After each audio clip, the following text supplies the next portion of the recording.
Cancer এবং diet এই দুটি জিনিস একে অপরের সঙ্গে ওতপ্রোতভাবে জড়িত। গবেষণা বলছে আপনাদের সঠিক লাইফস্টাইল, যেমন ঠিকঠাক খাওয়া দাওয়া, নিয়মিত শরীর চর্চা, ক্যান্সারের ঝুঁকি কমায় প্রায় 30 থেকে 40%। এই ডায়েট এবং ক্যান্সারের যে সম্পর্ক, এখান থেকে অনেকগুলি প্রশ্ন উঠে আসে। আমরা এই সব নিয়ে কথা বলবো। নমস্কার, আপনারা দেখছেন এই সময় লাইভ। আপনাদের সঙ্গে আমি তনুশ্রী রয়েছি এবং আমার সঙ্গে স্টুডিওতে এই মুহূর্তে উপস্থিত রয়েছেন ডক্টর অনিমেষ সাহা নমস্কার। এবং আমার ঠিক বাঁদিকে রয়েছেন সোয়াতি মোদক। আপনাদের দুজনকেই এই সময় লাইভে স্টুডিওতে অনেক স্বাগত। আজকে আমরা খুব গুরুত্বপূর্ণ একটি বিষয় নিয়ে আলোচনা করছি, কারণ যে কোনো রোগের ক্ষেত্রে খাওয়া দাওয়াটা খুব বেশি ইম্পর্টেন্ট এবং এই ক্যান্সারের ক্ষেত্রে ডায়েটটা যে অত্যন্ত গুরুত্বপূর্ণ সেটা বলাই বাহুল্য। আপনার কাছে প্রথমে যাই।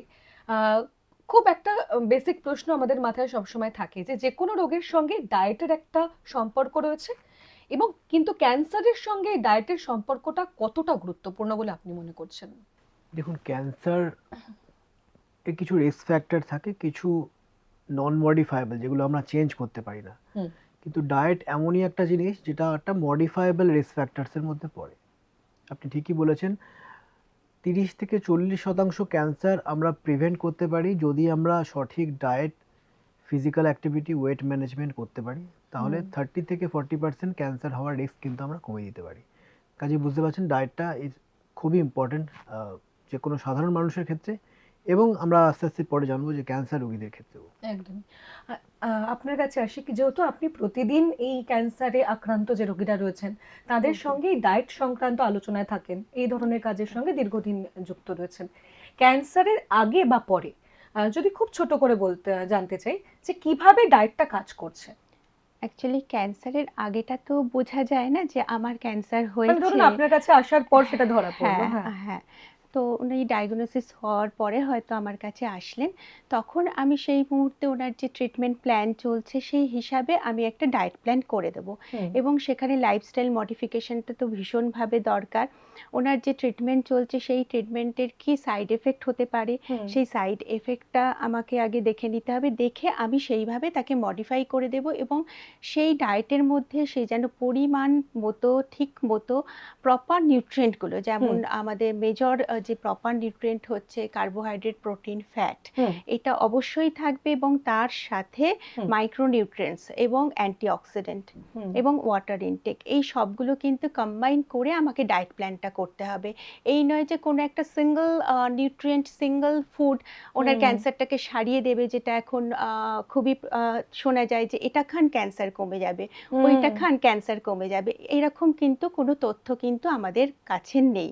এটা হচ্ছে একটা ব্যালেন্স, সব কিছু আমাদের একটা ব্যালেন্স নিউট্রিশনের মধ্যে পড়ে। সে আপনার ক্যান্সার হওয়ার আগে হোক বা ক্যান্সার ডিউরিং ট্রিটমেন্ট হোক বা আফটার হোক, যখন যেটা দরকার তার বডির তার ফিজিক্যাল অ্যাক্টিভিটি এবং ট্রিটমেন্টের সময় ট্রিটমেন্ট লাইন অনুসারে সেইটা আমরা প্ল্যান করব। একেবারে। অর্থাৎ ডাক্তারবাবু, যে বিষয়টা নিয়ে আমরা আগের এপিসোডেও আপনার সঙ্গে আলোচনা করেছিলাম, আপনি একটু ছুঁয়েও গিয়েছিলেন যে কিভাবে আমাদেরকে প্রত্যেক দিনের লাইফস্টাইল মেনটেন করতে হয়। যেমনটা উনি বলছিলেন, মানে ক্যান্সার একজন মানুষের হচ্ছে সেটা তো অবশ্যই আমরা ডায়াগনোসিসের পর বুঝতে পারছি, কিন্তু তার আগে থেকেও মানে একটা সাধারণ মানুষেরও তো একটা ডায়েটের প্রয়োজন হয়। সেক্ষেত্রে দাঁড়িয়ে আমরা কোন কোন লাইফস্টাইলের নর্মস গুলো ফলো করলে আমরা কিছুটা হলেও এর থেকে দূরে থাকতে পারি, পরের বিষয় তো আসছেই একটা গুরুত্বপূর্ণ জায়গা। ডায়েটের ক্ষেত্রে যেমন ম্যাডাম বললেন, একটা ব্যালেন্স ডায়েটের খুব প্রয়োজন। ব্যালেন্স ডায়েটের মধ্যে যে মেন কম্পোনেন্ট যেগুলো রয়েছে, কার্বোহাইড্রেট, প্রোটিন, ফ্যাটের একটা আনুপাতিক পরিমাণ, এবং তার সাথেও vitamins, minerals, antioxidants, dietary fibres, এছাড়াও প্রোবায়োটিক্স, এইগুলো ডায়েটে খুবই প্রয়োজন। এইগুলো বেশ কিছু কম্পোনেন্ট আছে। আমরা এমন কোনো সুপার ফুড এখনো পর্যন্ত পাইনি যেটা খেলে ক্যান্সার থেকে মুক্তি পাওয়া যাবে। তবে কিছু কিছু আমরা জানি যে কিছু কিছু ক্যান্সারের যে প্রসেস, যে inflammation, oxidative stress, immune system, যেটা ক্যান্সারকে প্রত্যক্ষভাবে ক্যান্সার হতে তার একটা প্রসেসের মধ্যে দিয়ে যেতে হয় আমাদের বডির সেলকে, সেই প্রসেসটাকে কিছুটা এফেক্ট করে বা স্লো করে দেয়। সেই সমস্ত বেশ কিছু খাবারে আমরা দেখি। যেমন ধরুন, আমরা ক্রুসিফেরাস ভেজিটেবলস যেমন ফুলকপি, ব্রকলি, এইগুলো কিছুটা ইনফ্লামেশন কমায়। কিছু আছে ফুড আছে যাতে লাইকোপেন বলে একটা অ্যান্টিঅক্সিডেন্ট থাকে, টমেটো, সিম্পল টমেটোতে লাইকোপেন থাকে, সেটাও কিছুটা অক্সিডেটিভ স্ট্রেস কমায়, ইনফ্লামেশন কমায়। তাছাড়া বেরিজ, যে কোনো ধরনের বেরিজে খুব ইনফ্লামেশন কমে। আচ্ছা। এছাড়াও বেশ কিছু সোর্স আছে অ্যান্টিঅক্সিডেন্টের, যেমন ধরুন অ্যাস্টাজান্থিন, কারকিউমিন, এইগুলো ক্যান্সারের ইনফ্লামেশন এবং ইমিউন সিস্টেমকে এনহান্স করা এবং করতে হেল্প করে। তো এইগুলো যে সমস্ত ফুড সোর্সে আছে, সেগুলো যদি মানুষ পরিমিত মাত্রায় খায়, তাহলে পরোক্ষভাবে ক্যান্সারের রিস্কটা আমরা কমাতে পারছি। তাছাড়া কিছু কিছু ইনডাইরেক্ট অবজারভেশনাল স্টাডিজ রয়েছে, যেখানে দেখা গেছে ডায়েটারি ফাইবার যদি পরিমাণ মতো নেওয়া হয়, তাতে বেশ কিছু ক্যান্সারের রিস্ক কমে। ডায়েটারি ফাইবার, যেটাকে আমরা ফস বলি বা এনিউলিন বলে ফাইবারস আছে, তো বেশ কিছু খাবার ডায়েটারি ফাইবারস থাকে, যেমন ভেজিটেবলস, মানে fruits and vegetables, oats, barley, simple white rice, তো এইগুলোতে ডায়েটারি ফাইবার থাকে এবং সেইগুলোর সাথে দেখা গেছে যে ব্রেস্ট ক্যান্সারের রিস্ক, কোলোরেক্টাল ক্যান্সারের রিস্ক, প্যানক্রিয়াটিক ক্যান্সারের রিস্ক কিছুটা কমে যায়। একেবারে এই সূত্র ধরেই যদি আপনার কাছে আসি, একেবারে সাধারণ মানুষের প্রশ্ন, আমার মনে হয় যারা এই ট্রিটমেন্টের মধ্যে দিয়ে যাচ্ছেন বা সেটা পেরিয়ে এসেছেন, তাদের কাছে খুব গুরুত্বপূর্ণ একটি উত্তর হতে চলেছে। সেটা হচ্ছে যে কোন খাবার ক্যান্সারের ঝুঁকি বাড়ায় এবং কোন কোন খাবার ক্যান্সারের ঝুঁকি কমায়। হ্যাঁ, ক্যান্সারের ঝুঁকি বাড়ায় আমরা আমরা যে পরিবেশে থাকি সেখানে। আমাদের এখন যে কাল্টিভেশন প্রক্রিয়া চলছে সেখানে কিন্তু আমরা যে পেস্টিসাইডগুলো ব্যবহার করছি সেগুলো তো আছে, কিন্তু সেগুলোকে আমরা কিছুটা হলেও পরিমাণ মতো সেগুলোকে ওয়াশ করার নিয়ম করে ওয়াশ করে সেগুলো যদি আমরা নিই, সেটা থেকে আমরা অনেকটাই পেতে পারি। কিন্তু আমরা নিজেরা যে খাবার প্রসেসিং করছি, ধরুন আমি কোনো একটা খাবার কুক করছি, সেই কুকিং মেথডের ওপরেও কিন্তু আমাদের কি হয়, আমরা নিজেরাই নিজেদের অজান্তে এই ক্যান্সার সেলকে, মানে কার্সিনোজেনিক এফেক্টকে নিয়ে আসি। সেটা হচ্ছে ডিপ ফ্রাইড ফুড। প্রথম হচ্ছে ডিপ ফ্রাইড ফুড, যেটা বাঙালিদের মানে ভীষণ ভাবে, বাড়িতেও যদি বানাই সেটাও সেটা কম হবে। কারণটা বলে দিচ্ছি, বাজারে যখন আমি ডিপ ফ্রাইড কোনো আইটেম খাচ্ছি, তখন সে তেলটা কিন্তু সে বারে বারে ব্যবহার করছে, সেই জন্য দেখবেন তেলের কালারটা চেঞ্জ থাকে। বাড়িতে যখন আপনি একটা সিম্পল, মানে আপনি বাড়িতে কোনো ভাজা ভাজছেন, ধরুন আপনি কোনো চপ খাবেন, ইচ্ছা হয়েছে, সেটা আপনি বাড়িতে ভাজবেন, তার কালারটা দেখবেন একরকম আসে, একটু হোয়াইট, একটু হলুদ। কিন্তু বাজার থেকে যখন আপনি নিয়ে আসবেন, সেটা দেখবেন একটু কালচে, ব্রাউনিশ। বুঝতে পেরেছেন? তাহলেই ওখান থেকে বোঝা যাচ্ছে। এবং এই তেলটা আপনার সহজ উপায় হচ্ছে, আপনি বুঝবেন কি করে যে তেলটা নষ্ট তেল ব্যবহার করা হচ্ছে। আপনি বাড়িতে নর্মালি ভাজা ভেজে সেই তেলটা আপনি রেখে দেবেন ফ্রিজে। সাধারণত আমরা কি বলি না, যে ফ্যাটগুলো ফ্রিজে রাখলেও জমে না, যেমন আনস্যাচুরেটেড ফ্যাট আমাদের ভাষায় বলা হয়, সেটা ফ্রিজে রাখলেও জমবে না, সেটা আমাদের জন্য হেলদি। ঠিক আছে? সেই তেলটা, আমি ঘি বাটারের কথা বলছি না। কিন্তু আপনি যখন এটা ডিপ ফ্রাইড করে তারপরে সেই তেলটা যখন তুলে রেখে আপনি ফ্রিজে রাখবেন, দেখবেন সেটা জমে গেছে। আচ্ছা, এটা খেয়াল করবেন। এই দৈনন্দিনের এই মানে যে আমাদের দৈনন্দিন জীবনযাত্রার মধ্যেই আমরা কিন্তু এটা, মানে কুকিং মেথডের মধ্যেই আমরা কিন্তু এটা পেয়ে যাই। তো তখন কি হবে, তাহলে আমি বুঝে গেলাম তার মানে তেলটা খারাপ, মানে তেলটা হাইড্রোকার্বন যুক্ত হয়ে গেছে, মানে তেলটা হয়ে গেছে টক্সিসিটি বেড়ে গেছে। ঠিক আছে?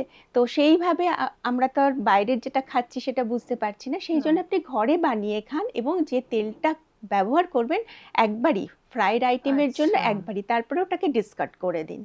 তারপরে সেকেন্ড হচ্ছে আমরা যে স্মোকড ফুডগুলো খাই এখন, তো মানে তন্দুরি, এই ধরনের জিনিসগুলো যেগুলো, এতে কি হচ্ছে, প্রোটিনটা ভেঙে যায়, ভেঙে এটার সাথে একটা মানে জটিল একটা যৌগ তৈরি হয়, যেটা কিনা আমাদের শরীরে কার্সিনোজেনিক। জিন মিউটেশনে ওটা কিন্তু ভীষণভাবে এফেক্ট করে। তো সেটা আমরা অ্যাভয়েড করে যেতে পারি। মানে এই যে কাবাব জাতীয় যে খাবারগুলো, এগুলো সাধারণ, মানে যাদের ধরুন ক্যান্সারের রোগ নেই বা যারা আমরা নরমাল লাইফস্টাইলে কোনো রকম সমস্যা নেই, তাদের ক্ষেত্রেও ক্ষতিকর, একদমই ক্ষতিকর। সেই কারণে আপনি ওটা, মানে আমরা তো অ্যাভয়েড করে একেবারে যেতে পারবো না, আমরা যেটা খাবো মিনিমাম খাবো, মানে যতটুকু খেতে হয়, মানে না হয়তো আপনি একটা কোনো নিমন্ত্রিত বাড়িতে গেছেন, সেখানে হয়তো স্ন্যাক্স হিসাবে সেটা আছে, তো আপনি খাবেন না, আমি কি বারণ করব, সেটা তো হুম। উচিত না। হুম। আপনি অবশ্যই খাবেন, কিন্তু লিমিটেশন রেখে। যেটা হুম। করতে হবে লিমিটেশন রেখে করতে হবে, ঠিক তাহলে আছে? কিন্তু বলবো যারা এই কাবাব খেতে ভালোবাসেন সেই ভালোবাসা এবার কমিয়ে ফেলতে হবে। মানে এবং অনেক ক্ষেত্রে মানে দেখেছি যারা মানে জিমে যান প্রতিনিয়ত ডায়েট করেন একদম, তারা বলে একদম। যে একটু কাবাব খাই ওটাতে তো তেল নেই তেল নেই, একটু একদমই। হ্যাঁ এটা কিন্তু ভুল ধারণা। কাবাবটা হুম যখন ম্যারিনেশন করা হচ্ছে তখন তেল দেওয়া হয়। কাবাবটা হুম যখন ব্রাশ করা হচ্ছে তখন তেল, এবং সেই তেলটা ডিরেক্ট কিন্তু ফ্লেমের সাথে কানেকশন করছে, এবং শুধু ফ্যাট মানে শুধুমাত্র মানে প্রোটিনটা নয়, হুম তার সাথে কিন্তু ফ্যাটটাও ডিজেনারেশন হচ্ছে। আচ্ছা তার ফলে কি হচ্ছে, দুটো কার্সিনোজেনিক এফেক্ট আমাদের বডিতে বডিতে ঢুকছে। আসছে তো বাপরে সেইটা আমাদের কিন্তু লক্ষ্য রাখতে হবে। এই ব্যাপারগুলো যদি আমরা লক্ষ্য রাখি তাহলেই কিন্তু আমরা অনেকটা আমাদের এই লাইফস্টাইল মডিফিকেশনের মাধ্যমে হুম অনেকটাই কিন্তু আমরা মডিফাই করতে করতে পারবো। আমরা এখন ঘি বাটারকে ভিলেন বানিয়ে দিয়েছি, সেটা কিন্তু আদৌ না। ঘি হুম বাটার কিন্তু আপনি পরিমাণ মতো খেতেই পারেন। পরিমাণ আচ্ছা মানে হয়তো মানে ধরুন ১ চামচ বাটার খেলেন কি ১ চামচ ঘি খেলেন, হুম ঠিক আছে? হুম এটা কিন্তু আপনার শরীরে হার্ম করবে না। কিন্তু আপনি যদি ঘিয়ে ভেজে কোনো কিছু খান তখনই হুম কিন্তু সেটা হার্মফুল হবে। তো সেইভাবে হুম মানে মডিফিকেশনটা আমাদের করতে হবে, লাইফস্টাইল মডিফিকেশনটা আগে দরকার। এটা গেল। তারপরে হচ্ছে আমরা খাবার ফ্রিজে রেখে দিচ্ছি। দৈনন্দিন মানে আমাদের এখন সবাই ওয়ার্কিং লেডি, হুম বেশিরভাগ বাড়িতেই হুম এখন ওয়ার্কিং লেডি।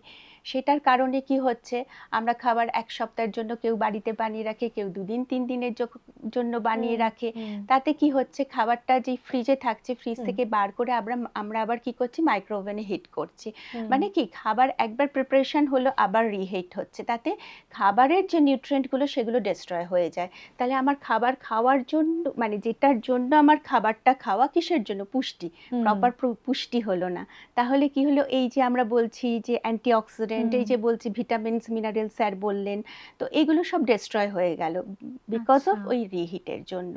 তো সেটা আমাদের খেয়াল রাখতে হবে যে আমরা আগেকার দিনে ছিল ফ্রেশ বানাবো, ফ্রেশ খাবো। হুম কিন্তু এখন সেটা চেঞ্জ এখন হয়ে সেটা নেই গেছে। একেবারেই নেই তো বলা হ্যাঁ, যায় আমাদের এই লাইফস্টাইল এই মডিফিকেশনগুলো আমাদের ভীষণ জরুরি হয়ে পড়েছে এখনকার যে একেবারে হুম ধারায় আমরা চলছি। এই সূত্র ধরেই আপনার কাছে একটা প্রশ্ন আমাদের লাইফস্টাইল খুব ফাস্ট যেমনটা উনি বললেন হুম যে হুম রান্না বান্না করে ফ্রিজে রেখে দেওয়া সেটা আবার রিহিট করে খাওয়া খুবই ক্ষতিকর হুম হুম। তাহলে সেই জায়গাটা আমরা কি করে ব্যালেন্স করবো ডাক্তারবাবু কারণ হয়তো সবার পক্ষে প্রতিদিন রান্নাটা করা সম্ভব হচ্ছে না হুম। সেক্ষেত্রে দাঁড়িয়ে কতটা সম্ভব আমাদেরকে নিজেদের কে নিরাপদ রাখা হ্যাঁ, দেখুন ম্যাডাম যেটা বললেন যে এই যে জাঙ্ক ফুড খাওয়া বা এক্সেস বারবার রিহিট করার জন্য যেটা হয়, হুম হুম আহ, একটা অক্সিডেশন তৈরি হয় এবং তার জন্য বেশ কিছু কার্সিনোজেনিক মেটেরিয়াল তৈরি হয়, হুম যেমন পলিসাইক্লিক অ্যারোমেটিক হাইড্রোকার্বন, অ্যালডিহাইডস।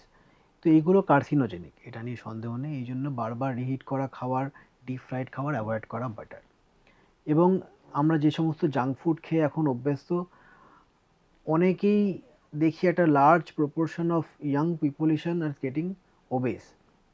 আচ্ছা ওবেসিটি একটা হুম ক্রনিক হুম প্রবলেম এবং যেটা আমাদের ইয়াঙ্গার পপুলেশনকে কিন্তু খুব অ্যাফেক্ট করছে। এবং এই ওবেসিটির সাথে কিন্তু ক্যান্সারের একটা স্ট্রং কোরিলেশন আছে। একদম। হুম আহ, পুরুষদের মধ্যে ধরুন pancreatic cancer, prostate cancer, colorectal cancer, মহিলাদের মধ্যে breast cancer, endometrial cancer, ovarian cancer.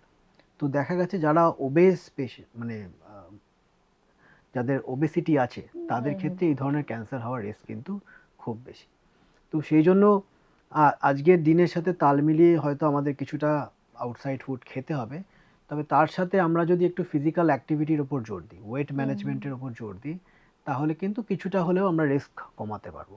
একটু আচ্ছা ব্রিস্ক ওয়াক করা, একটু জগিং করা, একটু যোগা করা বা এক্সারসাইজ করা, হুম খাওয়া দাওয়া পরিমিত মাত্রায় খাওয়া, টাইমে শোয়া, যাতে ওয়েটটা ম্যানেজ করতে পারি, সেগুলো এই করে কিন্তু জিনিসগুলো মাথায় রাখতে হবে হুম, আহ, আচ্ছা ক্যান্সারের যাদের ট্রিটমেন্ট চলছে তারা কি ধরনের ডায়েট ফলো করছেন বা করবেন যাদের ট্রিটমেন্ট চলছে, যেটা আমি বললাম, তার কি ট্রিটমেন্ট চলছে সেটা হুম দেখে নিতে হবে। যদি রেডিওথেরাপি চলছে, তো রেডিওথেরাপি কোথায় চলছে? হেড অ্যান্ড আচ্ছা নেক ক্যান্সারের ক্ষেত্রে তো যেখানে আমার এই যে রিজিয়নটায় চলছে, তো সেখানে সেটা কি কি এফেক্ট করতে পারে, তার উপর বেস করে আমাকে সেইভাবে ডায়েট মডিফিকেশন করতে হবে।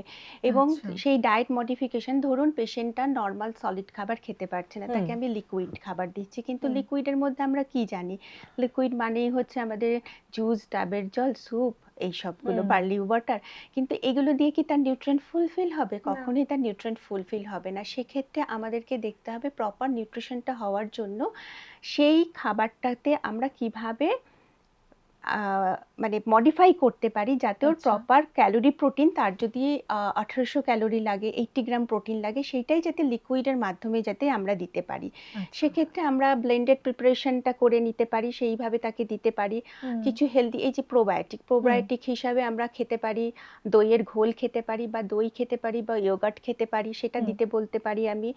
আর হচ্ছে নিউট্রিশনাল সাপ্লিমেন্টগুলো যেগুলো থাকে সেগুলো হচ্ছে কনসেন্ট্রেট ক্যালোরি এবং প্রোটিন। সেগুলো আমরা অ্যাড অন করতে পারি খাবারের মধ্যে, অথবা আমরা কোনো নির্দিষ্ট সময় মেপে দিতে পারি যে এই সময় এই সাপ্লিমেন্টটা খাবেন, হুম। আর তার সাথে এইভাবে ডায়েটারি মডিফিকেশনটা করবেন। এবং যদি এবার ক্যান্সারের তো অনেক রকম ট্রিটমেন্ট, সেক্ষেত্রে যদি কেমোথেরাপির সময় প্রচুর ডায়রিয়া হচ্ছে, ভমিটিং হচ্ছে, লস অফ অ্যাপিটাইট হচ্ছে, হুম। তখন সেইভাবে কিভাবে সেটাকে ম্যানেজ করা যায়।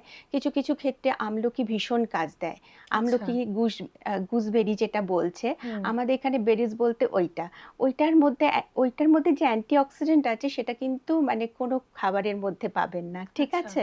তো আমলকিটা খাবারের মধ্যে অনেকেই ইনক্লুড দেখেছি করা। যে গরম ভাতে আমলকি সেদ্ধ হ্যাঁ, করে কিন্তু খান সেটা আমার বাড়িতে। একদমই রং হ্যাঁ। কনসেপ্ট। সেটা আচ্ছা। একদমই রং কনসেপ্ট। সেই খাবারের প্রক্রিয়াটা মানে কিভাবে খাবেন, এটা আমার পেশেন্টরাও বলে, ম্যাডাম ও। আমি তো রোজ আমলকি খাই, তাহলেও আমার কেন এরকম হলো?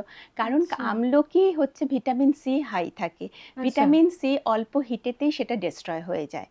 তো সেক্ষেত্রে আপনি যখন ওকে। গরম ভাতে দিচ্ছেন তখন ও অলরেডি মানে ওর মধ্যে থেকে আপনি আর কোনো নিউট্রিয়েন্টই পাচ্ছেন না। তাহলে তো ওই খাবারটা পুরো শুকনো প্রয়োজন। আমলকি হ্যাঁ। বা সিদ্ধ করা জিনিস, আমলকি কোনোটাই বা আমলকির আচার, এগুলো কি হয়, এটা হ্যাঁ লস অফ অ্যাপিটাইট বা মুখের মিউকোসাইটিস হচ্ছে বা মুখের মধ্যে একটা বিশ্রী মেটালিক হুম। স্মেল আসছে, তখন এই আমলকিটা ওইভাবে ব্যবহার করা যেতে পারে, তাতে কিনা স্যালিভারি সিক্রেশনটা ভালো হবে।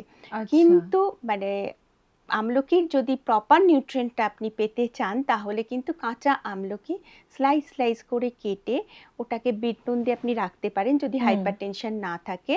সেইটা এবার যেরকমভাবে আমরা লজেন্স খাই সেইভাবে খেতে হবে এবং sip by sip water intake করতে হবে, তবে ওর আচ্ছা। প্রপার নিউট্রিয়েন্টটা আপনার শরীরে যাবে। মানে সেদ্ধ করেও নয়, ওই শুকনো করে মশলা দিয়েও নয়। না, আচ্ছা। ঠিক মানে আছে। আমার বাড়িতেই খায় অলরেডি। তো আমি আমার বাড়ির লোকজন এবং আশেপাশের যারা মানে প্রচুর যারা এই মেথড ফলো করেন, আজকে বলেই দিলেন তিনি যে একেবারেই করবেন না, কোনো লাভ নেই। আমিও বাড়ি থেকে বারণই করব। এবং যারা এই মুহূর্তে আমার বাড়ির লোকজন দেখছেন তারাও আশা করি কাল থেকে আর করবেন না। কারণ সত্যি এটা একটা রং কনসেপ্ট। একদম মানে একদম প্রচুর মানুষকে দেখেছি আমি এভাবে একদম আমলকি খেতে। হ্যাঁ, আমলকি খেতে, কিন্তু সেটাতে কিন্তু কাজ, যতটা আমলকির কাজ হ্যাঁ, হ্যাঁ। সেটা আমরা কিন্তু পাই না। সেটা পেতে হুম। গেলে এইভাবে খেলে তবে সেটা পাওয়া যায়। আর হচ্ছে যেটা হচ্ছে আপনার জাঙ্ক ফুডগুলো, সেগুলোকে অ্যাভয়েড করে আমি হুম। যদি আহ, কোনো নাটস, মানে নাটস হোক, নাটসের মধ্যে ভ্যারাইটি অফ নাটস আছে, হুম। তো সেই ভ্যারাইটি অফ নাটস আমি ডায়েটের মধ্যে ইনক্লুড করতে পারি, তাতে উনি প্রোটিন, আচ্ছা। ভিটামিন, ভ্যাট, মিনারেলস সমস্ত কিছু কাজু পেয়ে বাদাম যাবেন। খাওয়া যায়? কাজু বাদামের থেকে বেটার হবে আমি বলবো আলমন্ড এবং ওয়ালনাটটা খেতে, হুম। কারণ কাজুতে ততটা নিউট্রিয়েন্ট কন্টেন্ট ততটা ভালো থাকে না। নেই আর ওটাই মানুষ বেশি খান। যতটা আলমন্ড এবং ওয়ালনাটে আছে। এটা এটা আচ্ছা। খাওয়ারও প্রসেস আছে। এটা কিন্তু হুম। আমরা হয় না যে শুকনোই খেয়ে নিলাম হুম, বা হুম, হুম। ওই রোস্টেড করে রাখা আছে, হুম, হুম। সেটাতে একটু কিন্তু নুন সেই দিয়ে খেয়ে উপকারটা নিলাম। কিন্তু হুম। পাবেন না। আমরা খাচ্ছি কিসের জন্য সেটা ভাবতে হবে। আমরা খাচ্ছি ওটার মধ্যে প্রপার নিউট্রিয়েন্টটা পাওয়ার জন্য। আমরা রোস্টেড করে খেলে হয়তো ওর মানে ক্যালোরি, প্রোটিন, ফ্যাট এগুলো সবই পাবো, হুম। কিন্তু ওর মধ্যে যেটা অ্যান্টিঅক্সিডেন্ট আছে, যেটা অ্যান্টি ইনফ্ল্যামেটরি হিসাবে কাজ করে, ওমেগা 3, সেটা কিন্তু ডেস্ট্রয় হয়ে যাবে, সেটাও কিন্তু হিটে আচ্ছা। ডেস্ট্রয় হয়ে যায়। তো সেটাকে আমি খাবো কিভাবে? সেটাকে আমি আগের দিন রাত্রিরে ভিজিয়ে রেখে দিলাম, ভিজিয়ে বা সকালে যদি না খাই, আমি যদি বিকেলেও খাই, হুম। তাহলে সকালে ভিজিয়ে রেখে দিলাম, দিয়ে সেটা স্কিনটাকে পরে যখন খাবো তুলে নিয়ে তারপর সেটা খাবো। উইথ স্কিনও কিন্তু খাবো না, কারণ ওটার হুম। মধ্যে অ্যালমন্ডের খোসার মধ্যে একটা ফাইটোকেমিক্যালস থাকে যেটা কিন্তু আমাদের শরীর নিতে পারে না, ওটা আচ্ছা। শরীরে টক্সিক তৈরি করে। সুতরাং সেটাও আমি খাবো না, সেটার খোসাটা তুলে হুম। তারপর কিন্তু আমি খাবো।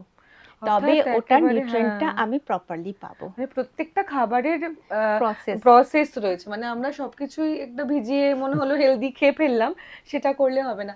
আচ্ছা ডাক্তারবাবু, এই যে যারা ক্যান্সারে এখন ভুগছেন, যাদের ট্রিটমেন্ট চলছে, অনেকে আবার রিকভারিও করে ফেলেছেন, আপনার কাছে যখন তারা আসেন, তাদেরকে ডায়েটের বিষয়টা বোঝাতে কতটা সময় লাগে আপনার? কারণ অনেকে হয়তো সেটা অ্যাডপ্টই করতে পারেন না যে আমি এগুলো খাবো না। বেশিরভাগ সময় আমরা ক্লিনিকে এইটার জন্য কমই সময় দিই, আমরা ডায়েটিশিয়ানের কাছে ম্যাডামের হ্যাঁ, কাছে পাঠিয়ে দিই এবং বাকিটা উনি করে দেন। হ্যাঁ, তো ওভারঅল ধরুন একটা পেশেন্টের ক্যান্সারের চিকিৎসা হয়ে যাওয়ার পর কিন্তু যদি সে সুস্থ হয়ে যায়, হুম, আমরা আস্তে আস্তে চেষ্টা করি ওনাকে নর্মাল লাইফে ফিরিয়ে আনা, নর্মাল ডায়েটে ফিরিয়ে আনা। তো সেক্ষেত্রে উনি রোগ হওয়ার আগে যা যা খাবার খেতেন বা খেতে পছন্দ করতেন, আমরা খুব একটা রেস্ট্রিকশন করি না, যদি না অন্য কোনো সমস্যা থাকে। হুম, ওনার নর্মাল যা যা খেতে ইচ্ছা হয়, ধরুন ওনার লুচি মাংস খেতে ইচ্ছা হয়েছে, তো হুম, একদিন খেতেই পারেন, বাড়িতে হুম, রান্না করে একদম। খেতেই পারেন। তো ওনার একটা বিরিয়ানি খেতে হয়েছে, একদিন খেতেই পারেন, পরিমিত মাত্রায়। হুম, তো আস্তে আস্তে আমরা যতটা চেষ্টা করি ওনাকে নর্মাল লাইফে ফিরিয়ে আনা। ঠিক।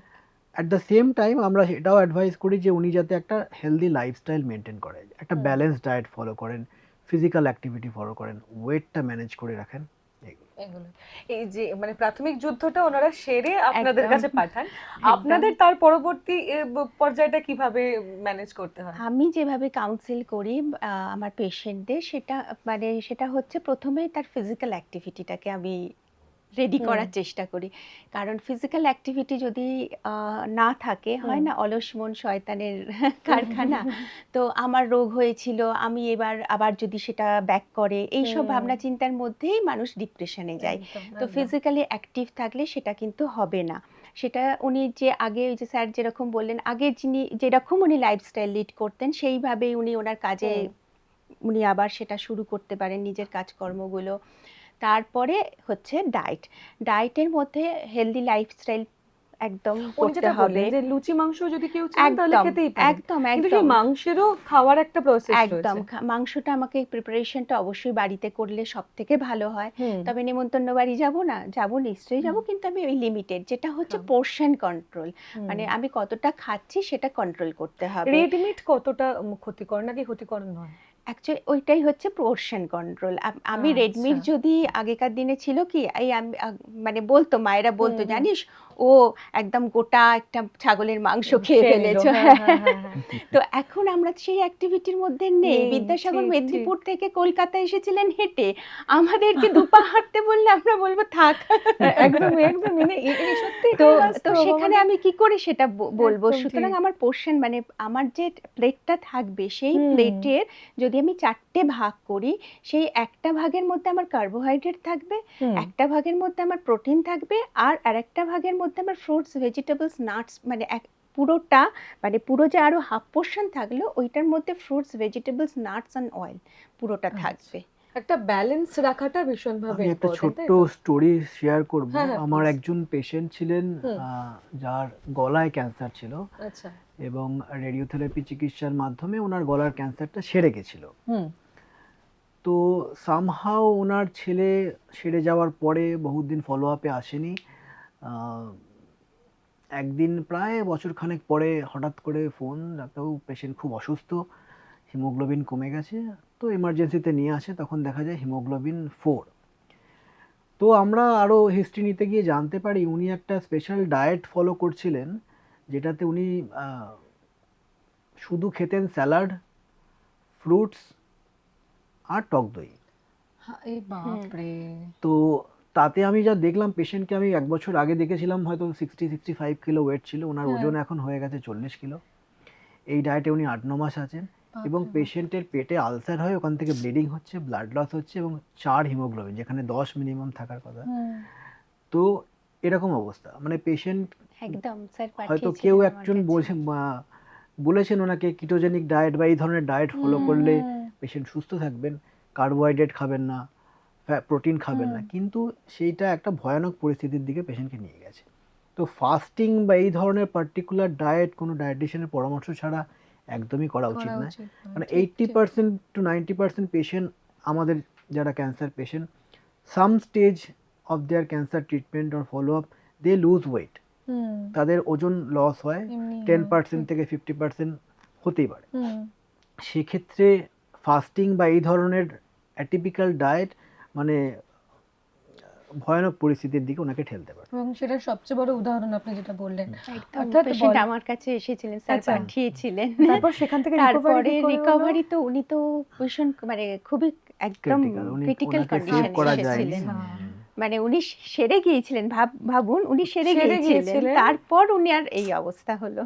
ওনার ক্যান্সার সেরে গেছে, কিন্তু ওনার এই যে ডায়েটের কমপ্লিকেশনের জন্য কমপ্লিকেশনে পেশেন্টটা উনি আলটিমেটলি মানে কিন্তু প্রাণই চলে গেল ওনার। একদমই তাই। অর্থাৎ এই বিষয়টা ভীষণভাবে মাথায় রাখতে হবে যে খাবার এবং খাবারের নিয়ম সেটা দুটোই পালন করা ভীষণভাবে জরুরি, যেটা দুজনেই আজ উপস্থিত স্টুডিওতে যারা রয়েছেন দুজনেই বিশেষজ্ঞ এই বিষয়ে, দুজনেই যেগুলো বললেন। এবং আমাদের যে কিছু মিথস রয়েছে সেই মিথস গুলো থেকেও আমাদের বেরিয়ে আসাটা ভীষণভাবে একদম। প্রয়োজন। এবং আশা করি আজকের এই আলোচনায় কথা হলো, আহ, গল্প হলো, আড্ডা হলো, এক প্রকার বলা যায়, একটা খুব গুরুত্বপূর্ণ বিষয় নিয়ে আড্ডা দিলাম আমরা। এবং আপনাদের মনে যে মিথ ছিল, যে বেশ কিছু প্রশ্ন ছিল, আশা করি সেই প্রশ্নের আমরা উত্তর দিতে পারলাম। আমরা আজকে এখানে অনুষ্ঠান এখানেই শেষ করব। তবে শেষ করার আগে এই সময় লাইভের দর্শকদের জন্য যদি কিছু বলতে চান, যে একটা আপনার প্রতিদিনের লাইফস্টাইলে আপনি কি কি করতে পারেন। যেটা আমরা এতক্ষণ পর্যন্ত আলোচনা করলাম, একটা ব্যালেন্স ডায়েট বা পরিমিত ডায়েট, যেখানে আপনার সব কিছুই থাকবে, কার্বোহাইড্রেট থাকবে, প্রোটিন থাকবে, ফ্যাট থাকবে, এবং সেটা আমাদের নিত্যদিনের খাওয়া দাওয়ার মধ্যে কিন্তু অবশ্যই আছে। আমরা সাধারণভাবে যেভাবে আমরা রুটি সবজি খাই, ভাত খাই, শাকসবজি খাই, ফলমূল খাই, মাছ মাংস খাই, ডিম খাই, তার মধ্যে কিন্তু অলরেডি আছে। তো আপনাকে আলাদা করে কিছু যে করতে হবে তা নয়, নিত্যদিনের ডায়েটটা ফলো করবেন, জাঙ্ক ফুড অ্যাভয়েড করবেন, ওভার ফ্রাইড ফুড অ্যাভয়েড করবেন, একটু হেলদি লাইফস্টাইল, একটু হাঁটা, সকালবেলা একটু মর্নিং ওয়াক, একটু যোগা, ফিজিক্যাল অ্যাক্টিভিটি, ওজনটা কন্ট্রোলে রাখবেন, তাহলেই আমরা আশা করি আপনারা সুস্থ থাকবেন।